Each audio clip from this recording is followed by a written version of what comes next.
이번 강의에서는 통계 분석을 위한 기본 지식 가운데 검증 그리고 검정의 차이에 대해서 함께 살펴보고자 합니다. 여러분들은 어떠셨는지 잘 모르겠는데요. 저는 연구 논문을 작성할 때 참 많은 것들이 이제 뭐 어렵고 뭐 혼란스러운데요. 그 가운데서 이 가설 검증이라고 하는 표현이 맞을까 아니면 가설 검정이라는 표현이 맞을까 굉장히 혼란스러웠던 적이 있었던 것 같아요.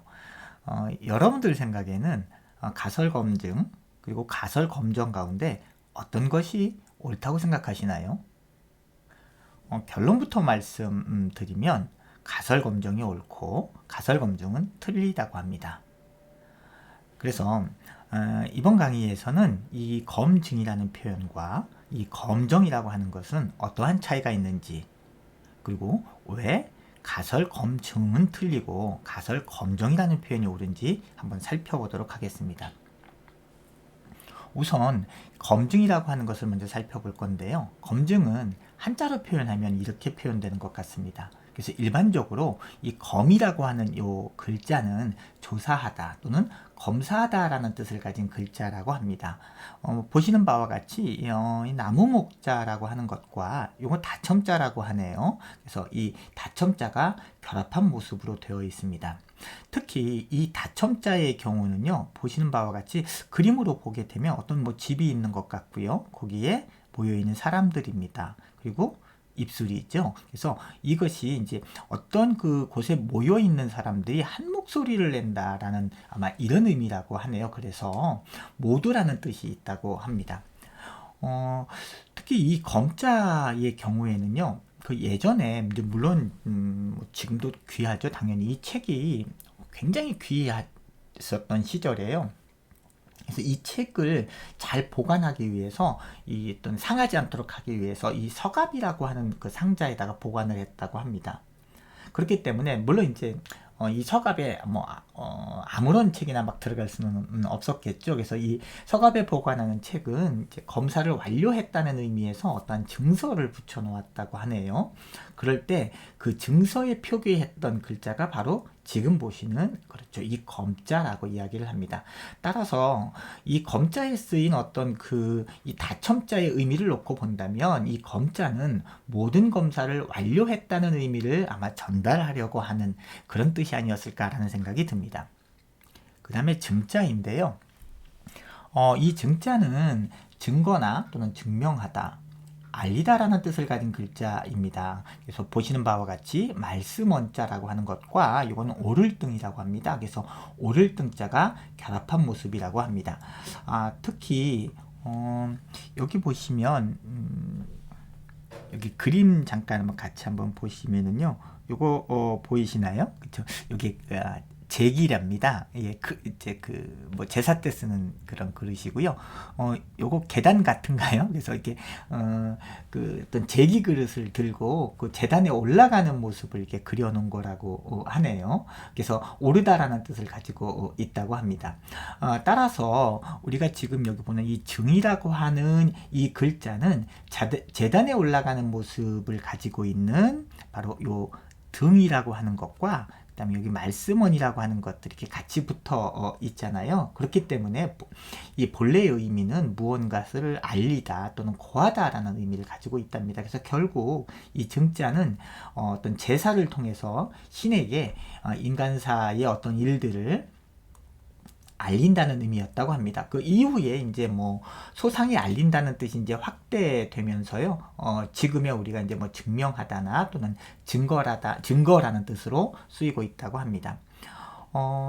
내부 사전을 좀 살펴보니까요. 이 검증이라고 하는 것 자체가 이 검사하여 증명함이라는 뜻이고요. 특히 이제 법률 용어로 많이 쓰이는 것 같아요. 그래서 그 법관이나 수사관이 어떤 자기의 이 감각이라고 하는 것들을 통해서요, 어떤 대상이 가지고 있는 성질이나 또는 어떤 상태 따위들을 이제 일단 인식하고요. 그다음에 이것들을 보는 이제 증거를 이제 조사한다고 하는 거죠. 그래서 증거를 조사하는 일 자체를 우리가 검증한다 또는 검증이다라고 이야기한다고 합니다. 따라서 이걸 놓고 본다면 이 검증이라고 하는 것은 어떤 사실의 진위를 판단하기 위해서 증거 자료를 수집하여 옳고 그름을 증명하는 것이다 라고 이야기할 수 있을 것 같습니다.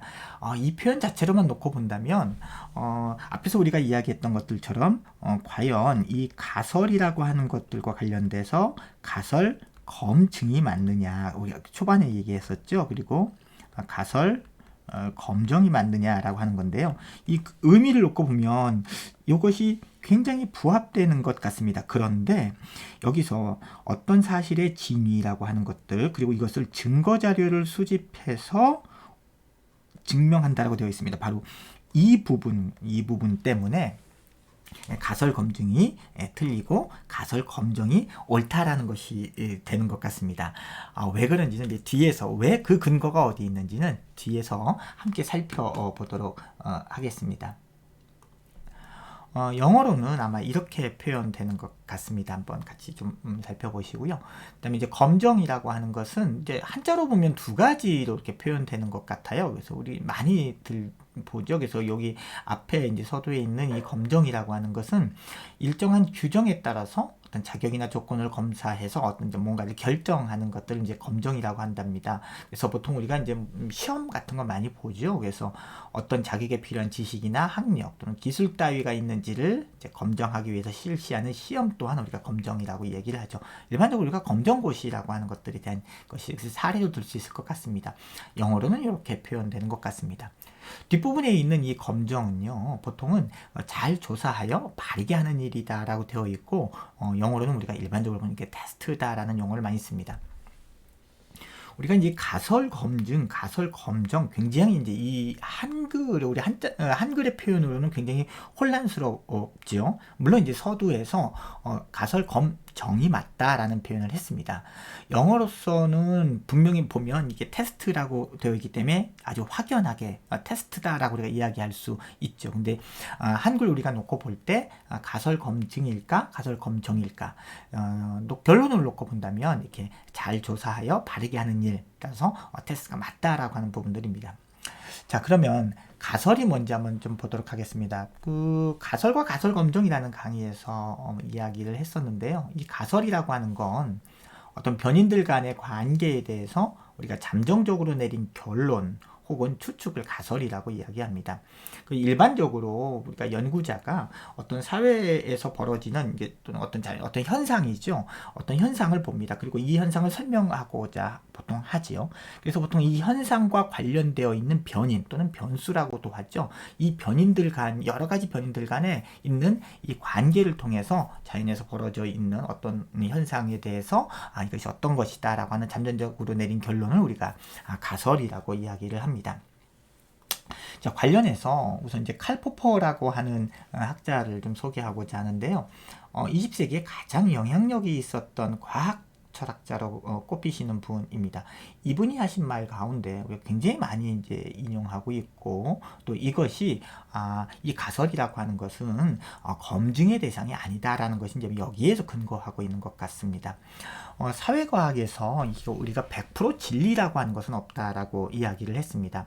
이 세상의 진리라고 하는 것은 어느 것도 자료라고 하는 것을 근거로 해서 이것이 옳다라고 참을 증명할 수는 없다라고 합니다. 왜냐하면 어떤 현상을 설명하는 변수는 설명력의 한계를 가지고 있습니다. 그렇기 때문에 설명되지 않은 부분에서 언제라도 반증할 수 있는 자료가 나타날 수 있기 때문입니다. 따라서 인간이 세운 가설은 검증의 대상이 아니다. 즉 검증할 수 없다라고 하는 것들입니다.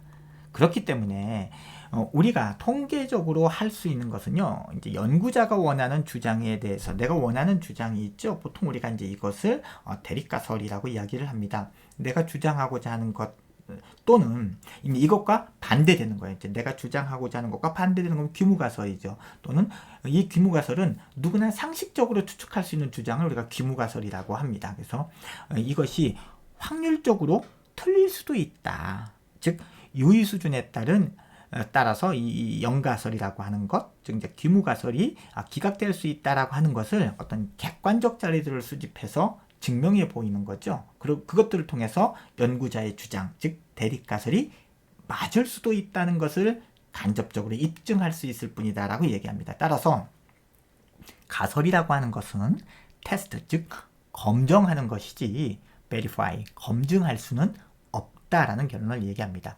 대표적으로 이 칼포퍼와 관련돼서 이제 위키피디아나 관련된 자료를 좀 검색해 보시면 블랙스완에 관련된 이야기가 나옵니다. 보통 우리가 이제 백조라고 하면 다 그냥 희다고 생각하잖아요. 그러니까 즉 누구나 상식적으로 추측할 수 있는 겁니다. 백조는 희지라고 하는 것들입니다. 그러나 이것이 확률적으로 틀릴 수도 있다. 왜냐하면 블랙스완이 사실 있잖아요. 그래서 앞부분에 본 것들이 칼포퍼가 했던 이야기 가운데 이 세상의 진리는 어느 것도 자료라고 하는 것들을 근거로 참을 증명할 수는 없다라고 하는 것이 바로 이런 뜻인 것 같습니다. 바로 어떤 현상을 설명하는 변수는 그 설명에 한계가 있다라는 것이 바로 이 부분인 것 같아요. 이제 관련해서 저도 굉장히 이제 이 부분을 보고 많이 배우고 또는 이제 이런 표현을 사용하려고 노력하고 있는데요. 연구 논문에서 연구자, 즉 내가 이제 주장하는 연구자의 주장이 통계적으로 이제 유의할 경우에 우리가 쓰는 표현이 어떤 표현을 써야 될까라는 건데요. 대립가설을 채택했다라는 표현은 사용할 수 있습니다. 그러나 유의하지 않다고 해서 대립가설을 기각했다라는 표현을 사용하는 것은 잘못됐다고 합니다. 그래서 일반적으로 가설이 검증이 되면 귀무가설을 기각했으므로, 즉 귀무가설이 또는 기각됐으므로 뭐 이렇게 표현할 수 있겠지요. 그래서 대립가설을 채택했다라고 하는 것이고요. 만약에 가설이 검증되지 않으면 귀무가설을 기각하는데 실패했으므로 대립가설을 받아들일 수 없다라고 표현하는 것이 옳다고 얘기합니다. 마찬가지로 귀무가설을 채택했다라는 표현도 잘못된 것이라고 합니다. 결론을 좀 정리를 해보면 대립가설은 채택의 대상인 것이고요. 귀무가설은 아마 기각의 대상이라는 것들을 이야기하고 있는 것 같습니다.